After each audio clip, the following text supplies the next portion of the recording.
Hey everybody, welcome to So Many Sequels, your book club for movies. I'm Josh. I'm Garrett. And I'm David. And we're getting on a train today. the 310 to Yuma. I will say, I did want to do the thing where every time they say it, I wanted to go, they said the title. They said the title. I did that. We got to get him on the 310 to Yuma. It was Peter Fonda who first said it, and I went, One of the few films to integrate the title so casually. Yeah. So matter-of-factly. It makes sense. What would happen, like, it ruins the whole title if they have to, like, get the next train. Exactly. It's not the same if it's the 420. No, that's good too. Hey. I didn't mean that. If it's the 615 to Yuma. That isn't train smoke. I'm excited. We're talking about 310 to Yuma today. It's David's pick for Book Club Month. It is based... this is the 2007 version, I should say. We are not doing the original film version. Yeah. But it is based on Elmore Leonard's short story of the same name that came out in 1953. Excited to dive into this today. If you enjoy the show, subscribe to our YouTube channel or our Spotify feed. You can get the videos in both of those places. Or if you just want the audio, wherever you get podcasts is fine by me. I don't really care. Which app you use? You do you, boo. It's a free world of podcasts. That's right. We're shooting for 343 subscribers on that YouTube, though, so we would really like a little extra push there. Go help us get there. All right. We're currently at 331, so we are getting closer. Climbing that ladder. Excellent. Let's get started on 310 to Yuma here. So the premise, in Arizona in the late 1800s, infamous outlaw Ben Wade and his vicious gang of thieves and murderers have plagued the Southern Railroad. When Wade is captured, Civil War veteran Dan Evans, struggling to survive on his drought-plagued ranch, volunteers to deliver him alive to the 310 to Yuma, a train that will take the killer to trial. How did this movie do when it came out, David, before we get into the what's and whys? 310 to Yuma opened September 7th, 2007, to $14 million in the number one spot. That was just ahead of Halloween, the 2007 Rob Zombie, I think, Halloween, that was in its second weekend with $9.5 million. Superbad was still at number 3 in its fourth weekend with $7.5 million. The Bourne Ultimatum in its sixth week was at $5.6 million in the number 4 spot. And then at number 5 with $5.6 million, it was Balls of Fury, which I believe is that ping pong movie. You guys remember that? I forgot about that. I didn't remember it until this moment. Wow. 310 to Yuma would go on to make $53.6 million during its U.S. run, $16.4 overseas for a worldwide total of $70 million. All of that on a $48 million budget. We talk about this often. This is the budget range of film that doesn't really get made anymore. It's not to say that westerns don't ever get made or movies like this don't get made, but that mid-range budget between 30 and 60 million doesn't happen that much anymore. And it should, absolutely, we should go back to it. It would finish as the number 48 movie in the United States. Number 1 movie of 2007 was Spider-Man 3, followed by Shrek the Third, followed by Transformers, Pirates of the Caribbean, At World's End, and Harry Potter and the Order of the Phoenix was your top 5 for that year. Wow, those top 2 were fun. You had three thirds in a trilogy there as your top 5 movies. 2007 is a recession indicator. And also... you had also the Bourne Ultimatum was also in the top 10 that year, and that's a third in that franchise. Anyway, it was also the number 82 movie of the year worldwide. So that is your box office recap for 310 to Yuma. Beautiful. So why then did you pick this movie? Had you read the book first? Mm-hmm. What's your history here? I know you're a Western guy, and I know you like Elmore Leonard as a writer. I do. So I mean, and that's mostly it. Like I read the book before watching it this time. I watched this movie about 2 years ago for the first time, and I hadn't read the short story at that point. But as soon as we kind of decided that we wanted to do book adaptations, this was one of the first ones that jumped in my head. Because one, I really like the author's work. I'm a big fan of Elmore Leonard, as you said. He's a celebrated crime and Western writer. Many praise him as like a master of dialogue. He didn't really like this nickname. He's passed away since, but he didn't really like this nickname. But many called him the Dickens of Detroit. And I have enjoyed a lot of to it. It does. And I've read 5 or 6 of his books. I'm a big fan of the show Justified, which is based on his work, and there are several other movies that are based on his work. Actually, there's a ton of movies that are based on his work, but including Quentin Tarantino's Jackie Brown. So I really was just looking for any excuse to do this, and so and then I tried to see if I couldn't switch up, and I thought about doing Cormac McCarthy's No Country for Old Men, but this one was just a little bit easier of a read on short notice. So I was glad to do that. Awesome. I it was a good pick. What was your expectations, Garrett? Did you seen this before? Yeah, I'd seen it before, and it's one of those where I watched it, I don't know, we probably rented it Netflix when they were being mailed in 2007, possibly Blockbuster, but I doubt it at that point in time. Rented it, watched it with the family. I'm not a huge Western person, and so I remember liking it then, but I haven't watched it since then. And so the memory of it and the details, not there, but remembering that I really enjoyed this as a kid. So I was excited to revisit it. I had no idea that it was based on a short story. So I'm interested to learn from David some of the comparisons and how it holds up. Obviously, with my experience, short stories give you an opportunity to really expand, and sometimes you can do a good job, sometimes not. So I'm interested to see what you think. But yeah, I was excited. What about you, Josh? Yeah, I truthfully can't remember if I had seen this before. This movie came out at a time period when I worked at a movie theater, and it's a blur sometimes. Yeah. So I don't know. But that's just as good as saying I don't think I've seen it. So we'll start. I basically started from a baseline. Yeah. And I didn't really know a lot what to expect because I don't have Western is not one of my favorite genres by default. Like, there's some movies in there that stand out for me, but it's not a genre I go to. So I never know what to expect. It usually takes a unique or really special take on a Western to really hook me usually. And I wasn't sure if this was going to be that or not. And I think in some ways it was, and I think in some ways it wasn't. It was, yeah. I think in some ways it did meet my expectations, and in some ways it didn't. That's kind of how I approach it. That's good. I didn't want to rip into my review yet, so that's what I'll say. Yeah, fair. That's the tease. That's the tease, exactly. Well, let's go ahead and get started then, which is kind of how this movie is set up, what it's about. We open with Dan is played by Christian Bale. He's our protagonist in this movie, and he's actually David should be doing this because it's your movie. Oh, okay. Well, yeah, the movie opens. You with should Dan help Christian. us with that. Yeah, he's a Civil War vet who has lost his leg from fighting, and he's living on a ranch near Bisbee, Arizona. And the movie opens up with the man that he kind of owes money to, that owns the land that he, rents, basically sending his thugs to burn his barn down. And so early on, you get a very sense of this is a family in desperate times.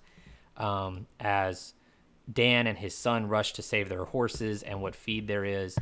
There's an early establishment of the characters you're dealing with, because Dan stops his son from shooting at the men as they ride away, and he says, "I'll take care of this," and his son says, "No, you won't." And that's setting up early on sort of the dynamic as for these characters going forward, is that this is a very tense situation.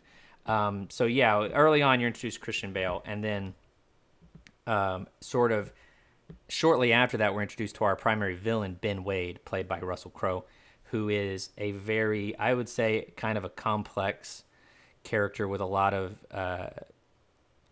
hypocrisies and a lot of charisma. He's very charming and he's very cool, but he's also capable of a lot of violence that he inflicts on his own men a lot. And he also goes around, he's like quotes the Bible a lot, which we'll get into sort of that aspect of his character as we go. But the movie sets your two characters on a path towards each other, where as the events of the barn being burned down, Christian Bale, Dan Evans goes to get his cattle, and he encounters Ben Wade with his son.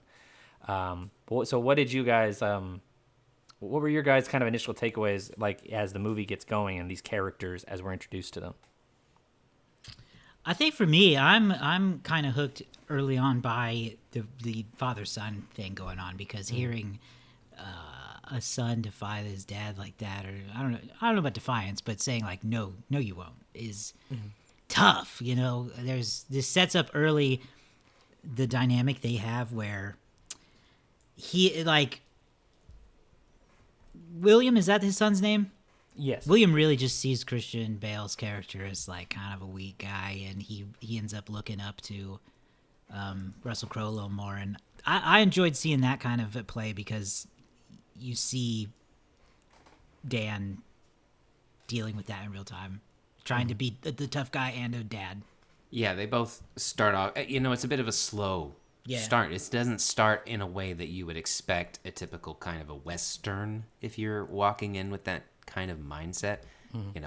The way that they introduce both of them is so interesting, because you can tell that, life has been very hard on Dan and his family. And then you see Ben, he's right, you're right, David, he's suave, he's charming, he is the NWO. He has got that swagger type situation going on, despite the fact that he's a villain. He's the villain that you want to be.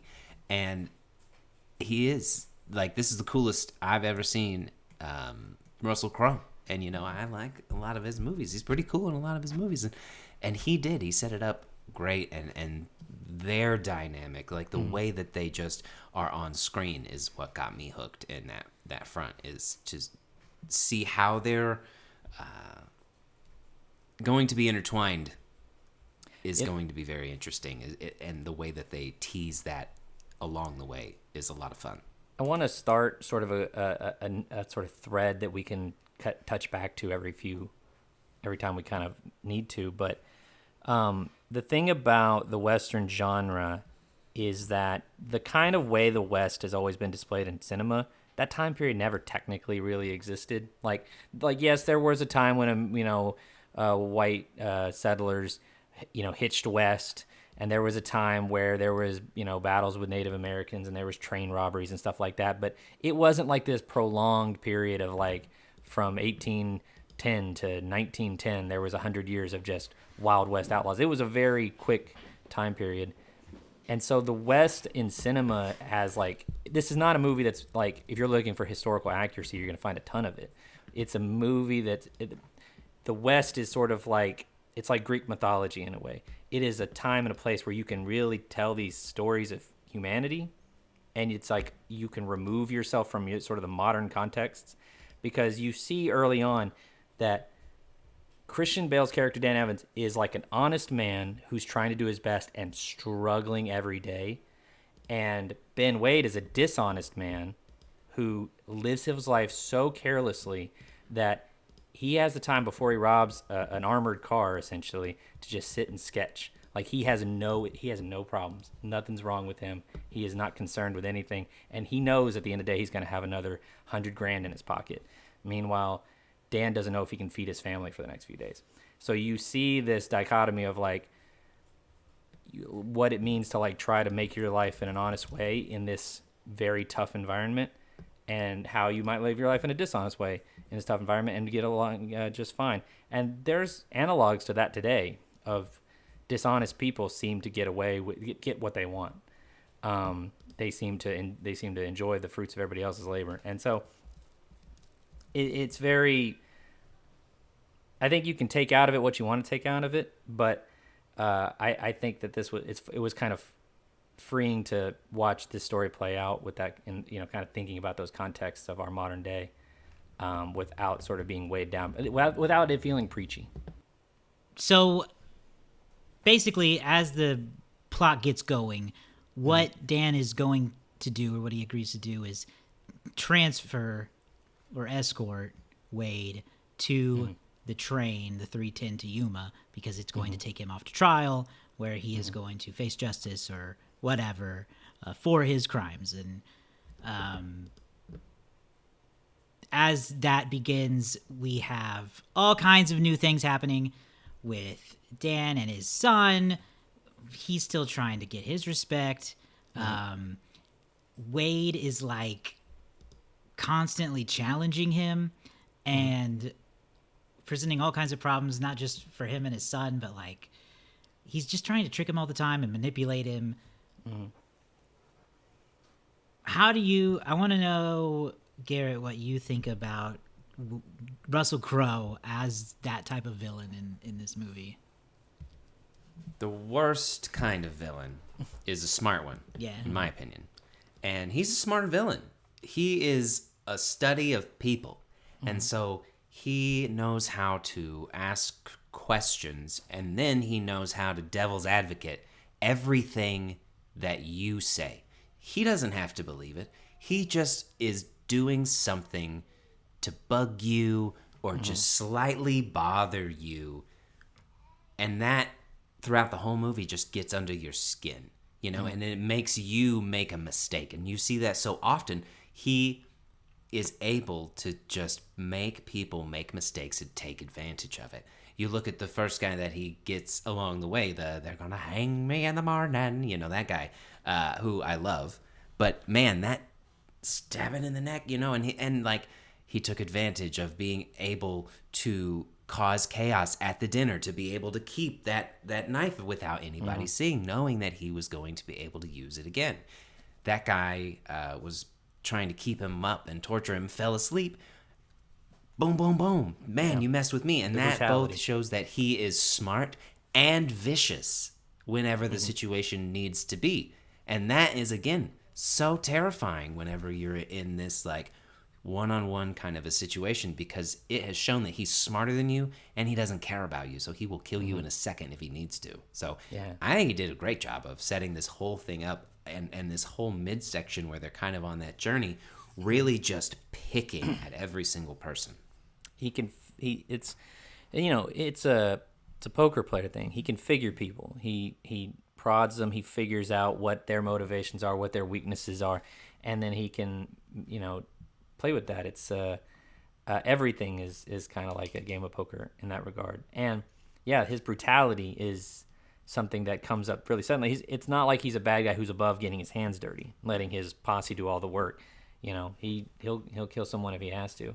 That's where we get a lot of these other characters that sort of come in, and that we have sort of a starting posse with Peter Fonda and Mr. Butterfield, who when I first watched this, I thought, is that Pete Holmes? But it's not. It's a different actor. Just kind of looks like Pete Holmes. Listen, Peter Fonda, I kept saying, was Western Dick Van Dyke, and Mr. Butterfield was just not Val Kilmer. We talked about Val Kilmer in the next one. He's trying to be Val Kilmer. That's all this man is, Mr. Butterfield.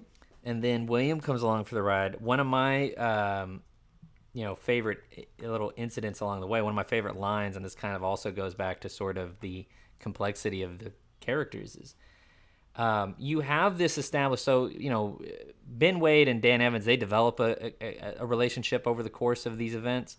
There's sort of a pre-established relationship that Ben Wade has with Peter Fonda's character, where, they're just nagging each other and egging at each other. Well, Peter Fonda says something real mean about Ben Wade's parents, calls him like a drunk and a whore, and that drives Ben a little crazy. He tackles him off the horse, and he says one of my favorite lines, which is, "Even bad men love their mamas," and throws Peter Fonda off a cliff. And I really thought that was, whether he means it as a joke or not, I think it's a fun line, because it kind of shows that fun complexity that he's a ruthless man, but like, don't say bad stuff about my mama. He has his own sentiments that he cares about. There are lines even for bad guys. There are. I really like. While we're here in the second act and talking about some of the posses, I wanted to talk about Ben Foster because man, he as Charlie Prince was so scary. My memory of this is that I felt like he turned. I thought he was going to turn at some point in time. So I'm watching this whole thing expecting him to like try to step up to Russell Crowe at some point in time during this. And then he never does because he knows. And I was like, oh, okay. But he was so captivating every time he was on screen and really scary. Yeah, I mean, you put Ben Foster in a Western, as we've learned, he's gonna be crazy. Yeah. Fun fact, we haven't talked about the differences between the two, but Charlie Prince by name is the only character that appears that's in this story that's from the book. Most of the other character names have been changed. Oh, okay. I was like, what? Or their backstories have been changed. Charlie Prince is the only character whose name is actually from the short story, and he's described exactly how he is in the film here. He's very, very quick to anger, very he's patient when he needs to be, but short fused as well. And the way they kind of expanded that character out, because we'll get into later how much of the movie actually is in the short story, but the way they kind of established the relationship between him and Ben Wade, he's extremely loyal to Ben Wade, and he will do anything to get him set free. You think about that scene where they catch up to the decoy caravan, and they find out Ben Wade isn't in there, and they set that thing on fire with the guy inside. This movie, while I wouldn't call it, necessarily super bloody, there's some pretty violent stuff going on. Yeah. And this took place in a time, again, you talk about a Western and it has a certain connotation, a certain thing. And I feel like it needs to be reframed because this whole Western expansion aspect, there's so many different elements of storytelling that you can do. I think about, to veer off a topic real quick, last year during October, I was watching horror movies. There's one on Hulu that takes place during like the Dust Bowl time, and it goes into like that as a horror movie. This Western time frame when people were expanding and there is no law because there is no way for Washington to be able to connect out here. It's so much fun to be able to explore. So I think that this just does a really good job of that. I just wanted to talk on that before I lost that. No, yeah, that makes sense. You're thinking about American Primeval still, aren't you? A little bit. Western expansion. Yes. Yeah. Because I wouldn't say this doesn't meet my expectations as like a stereotypical kind of a Western. It's got the elements there for sure. It's got the casing, but there's more there to it than just what you would assume is a typical kind of a Western. Yeah, as it goes on, it really deepens more as the interplay between the characters continues. Like that's really the heart of this. Is less so sort of like the gun duels and the exciting battles and this or that. It's the relationships that are being developed over the course of the film. Yeah, and you get into that third act and you see that really develop because they are respectful. Ben Wade and Dan Evans have a very respectful nature towards each other. There was a lot of poking, there was a lot of prodding, there was a lot of fighting, but there was a mutual respect that was building between each other. And you see that again at the end when the man Ben Wade is at this hotel room with everybody waiting to go to the train, and the gang is caught up and they're like, you've only got X amount of time to figure it out or whatever, and there's this tension that's building and Mr. Butterfield goes out and Ben Wade's like, he's gonna skip out on you and it's just gonna be you, and all of this happens. And this is the only part of the movie where I didn't fully get it as to the character for him, because I don't feel like they made it make a lot of sense whenever he was like, all right, I'll go with you. Like, I get why he got on the train at the end, but like that moment where he decided to go with him was the one moment where I was like, this still doesn't feel like that character. It doesn't feel like Ben Wade. It feels like up to a certain point he's humoring him. And we even get to that point where he throws him on the ground. We're kind of in the third act of it now, but when he throws him on the ground, he's like, I'm done with this, okay? we screwed around. You know, I let you do your thing, but nobody's watching you now. All right, you can pretend you can claim you did what you had to do. Nobody's gonna know you're lying, essentially. So like it's kind of humoring him a little bit, but I think that there is that sympathy because he's been watching this whole exchange, and I think he admires Dan's conviction. He admires his unwillingness to compromise, and I think he, for whatever reason, he feels sympathy for the fact that Dan's son doesn't respect him, leading up to that, and one of the lines, there's a couple lines in that final sequence. So let me say this before I say the other part. The last 40 minutes of this movie are the short story.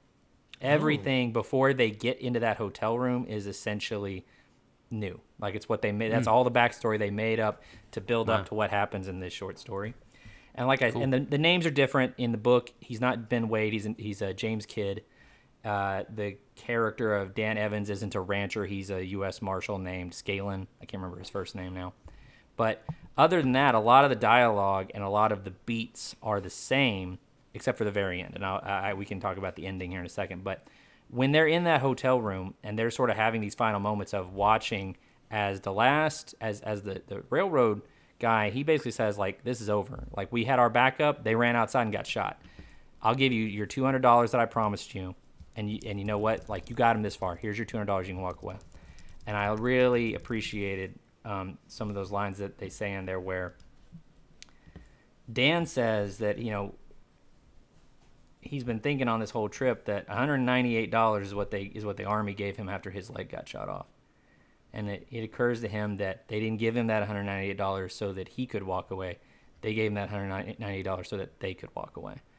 And essentially that's what's transpiring here is like we can wash our hands of this. And when he looks at his son and tells him to go home, take the stuff home, and know that his dad walked Ben Wade to that train when no one else would, and the look of respect that all of a sudden, you know, that through the course that now William has grown to have for his father, it has such a moving effect on Ben Wade, and I think he's willing to humor him. And it's not until he reveals that final last bit that Dan reveals, like, oh, I didn't lose my leg being a hero. One of my own men shot it off as we were retreating. And I guess, you know, the complexity of Ben Wade, that he can be so ruthless, but also could have a level of pity for Dan in that moment and be willing to let him have, you know, try to redeem himself or help him redeem himself. I don't know. I wonder. It's something different. If it's really, I don't know. I guess my question is, did Dan's ultimate end did it really feel like a noble thing? Did it feel necessary? I don't know. Yeah. Well, what do you guys think? Go ahead. What do you think? Well, it's just kind of, yeah, I mean, I guess time period, Western, all that stuff. But to me, I felt like, well, that's kind of a terrible way to have to eventually actually prove yourself to your son, to basically die. And I don't know, then there's something about Wade's decision to just get on the train in that pitying moment that is almost like, oh, I don't think I'd feel good if I were Dan and dying watching this happen. I had a slightly different take. At that point, I feel like it's out of loyalty that Sure. Ben gets on that train. He has developed not just pity for Dan, but respect for him for sticking with this when really there was no reason to. I mean, it was suicide for Dan to try to fight essentially Ben's whole gang plus whoever was willing to join them, because they offered up money to people in town if they would help them get Ben Wade out of there. So he's developed, like, you know what? This rancher who really has no reason to do this is willing to do this. He's like, and we, you know, Ben even says, I've escaped from Yuma twice before. So, like, you know, this might ultimately be kind of this might ultimately be like a hollow gesture, but I can tell it really means something to you, that you get through with this.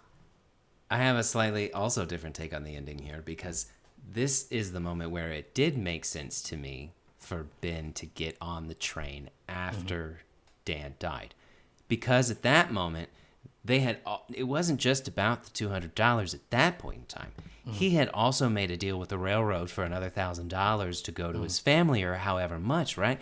And so it wasn't necessarily, it was also about doing something for Dan's family because he had died and he had grown that respect. But it was also about screwing the railroad company because Ben didn't like the railroad company. Dan didn't like the railroad company. And so after he died doing this mission, knowing that he'd escaped from Yuma twice already, he got on that train on his own because he knew it was going to screw over the family, that it was going to help the family, screw over the railroad company, and that he was going to get out and be able to live his life again. So, I really liked the dynamic of the ending moments and how that was played out. It's a good point, too, because Dan makes that deal with Butterfield of, I want one... I don't want just $200. I want you to, if I get Ben Wade to this train, $1,000, you give that to my wife. You get that guy who burnt down his barn at the beginning of the movie. You tell him, go F himself. I don't want that railroad anywhere near my house. And Butterfield basically says, you get him on the train, I will do that. And he's walking away, but I will live up to this deal. And that appeals. I think that the fact that Dan was able to push for that, I think that also appeals to Wade, and he's like, fine. And, and again, there's a moment where he's like, you know what, Dan, no one has to know.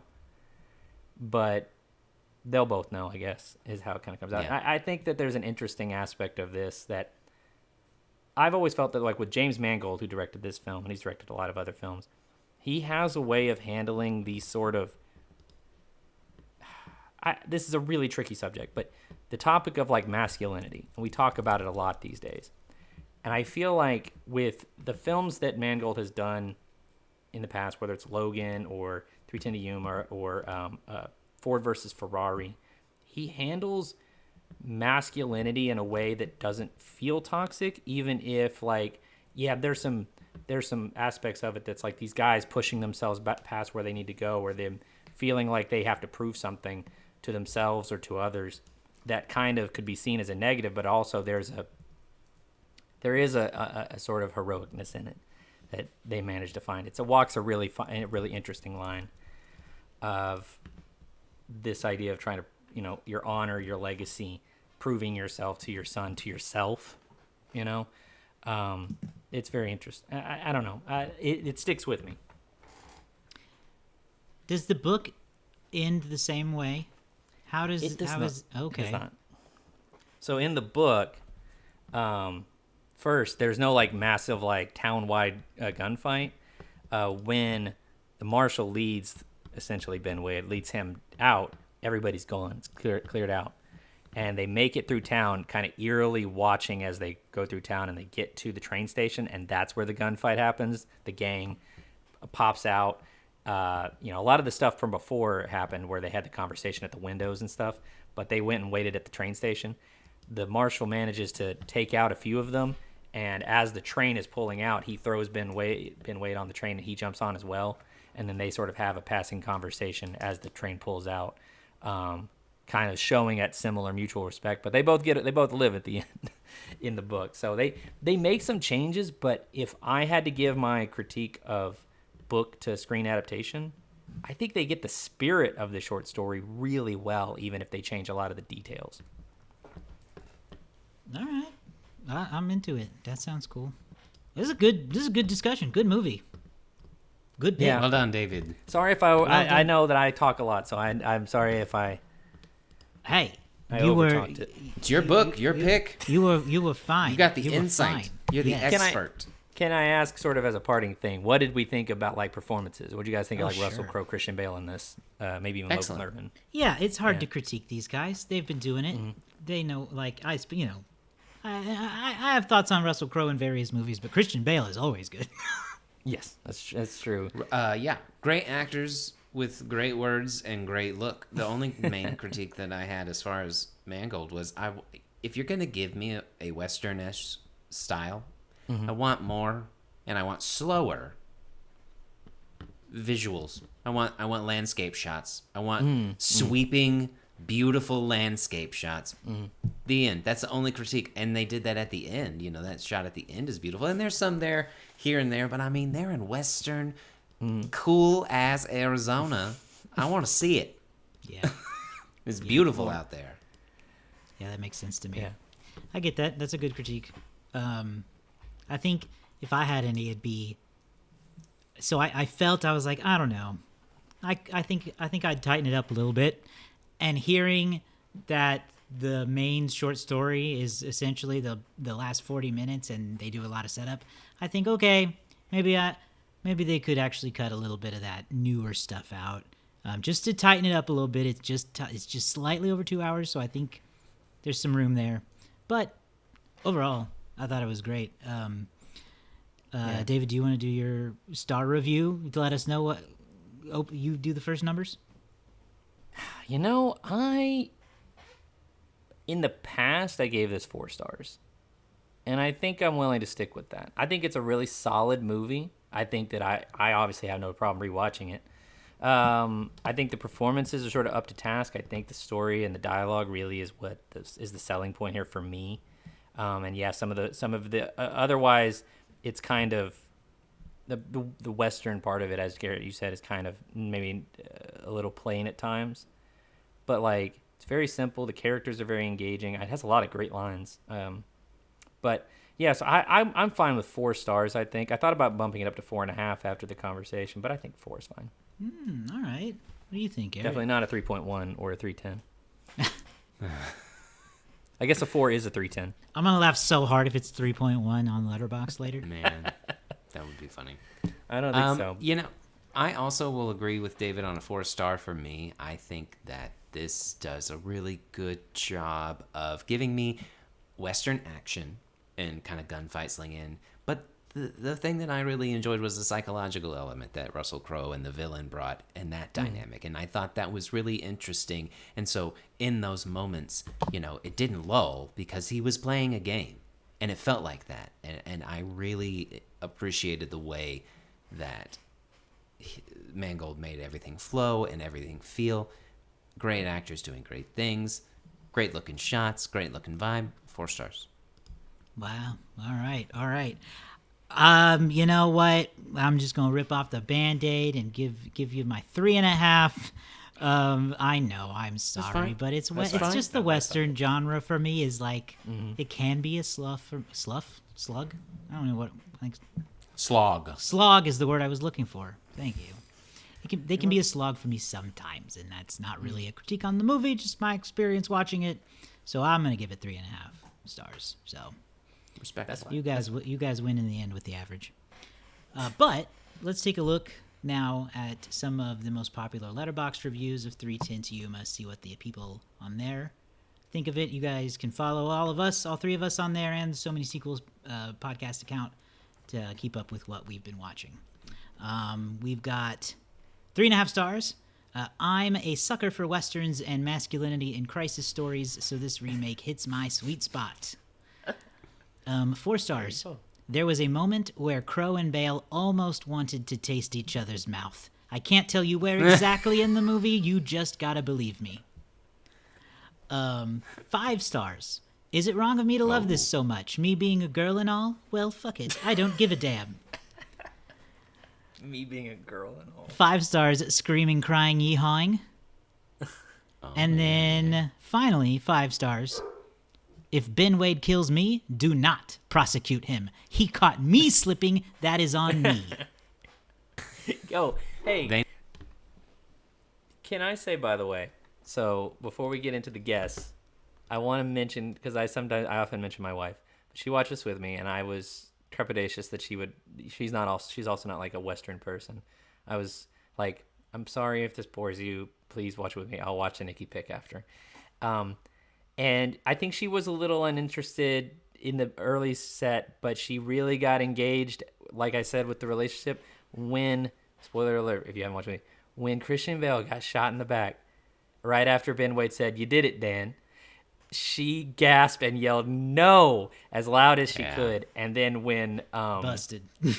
Ben Wade goes on rampage mode, My other favorite part is my son walked in right as Logan Lerman was pointing the gun at Russell Crowe, and he kept saying, "Don't do it, don't do it." Anyway, Wow. He knows. sorry, Good boy. You got sorry, the whole- small anecdote. I'm Got sorry. the whole gang in there. All right, who's first guessing today? Oh, it's still Garrett. Garrett's still way in the back. I know. Way in the back. All That's right. okay. I'm It's April. in the back. You gotta like that. I am gonna give this movie a 3.6. 3.6 to 3.6 Yuma. is the guess. And then, and then it's me. I'm gonna guess it's oh gosh, that's a good spot. I'm gonna say 3.7. 3637. What the hell? Man. I'm gonna guess 3.3 for funsies. Lowsies. Well, I don't want to go much higher than 3.7, but I don't want to be boring and just go 3.5 and just have land us up. But let's see here who got it right. Oh my God, I should have gone higher. David, you win by default today Okay. because it is a 3.8.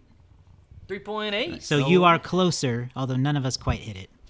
No, but I'll take that. Yeah. Into Yeah. Yuma. 3.8 3.8. from the Letterboxd community. Well, that puts me and Josh at a tie on the Letterbox game. 5-5. Garrett only won. Garrett has a 1 since Paddington won. So That's the only one I need. yeah. So maybe wish it a would have been huge Paddington, comeback too. on the That's way. not- Paddington 1, as in W. We are in month 4. W. We got a whole year. It could be Josh's year. That's the thing is, you You just talked Many about are a saying, long comeback. Many are saying Bro, it could be we my are- year. We are. You we are dethroned 8 me. days. Like Garrett, I'm the We are Roman 8 in this days. situation where I had like a 2-3 year Burr, reign. burr, burr. And then Garrett, you won. You're the Cody, but Josh, I Cena, still say that you have the old ability champion to- Cena's on his way, and that's Josh. One day I'll test it and see if I actually do. I probably do. You do. There's just not an easy button to hit it. I think I gotta hit a menu. I know. I gotta like. I'm go sure through there the are whole steps. thing. Yeah, We don't like the steps. we don't like the steps. Okay, so 3.5 or 3.8 from the Letterboxd community. That's going to do it for us this week on the show. We'll be back next week with another batch of updates and what we've been watching, and we're going to talk about Matilda.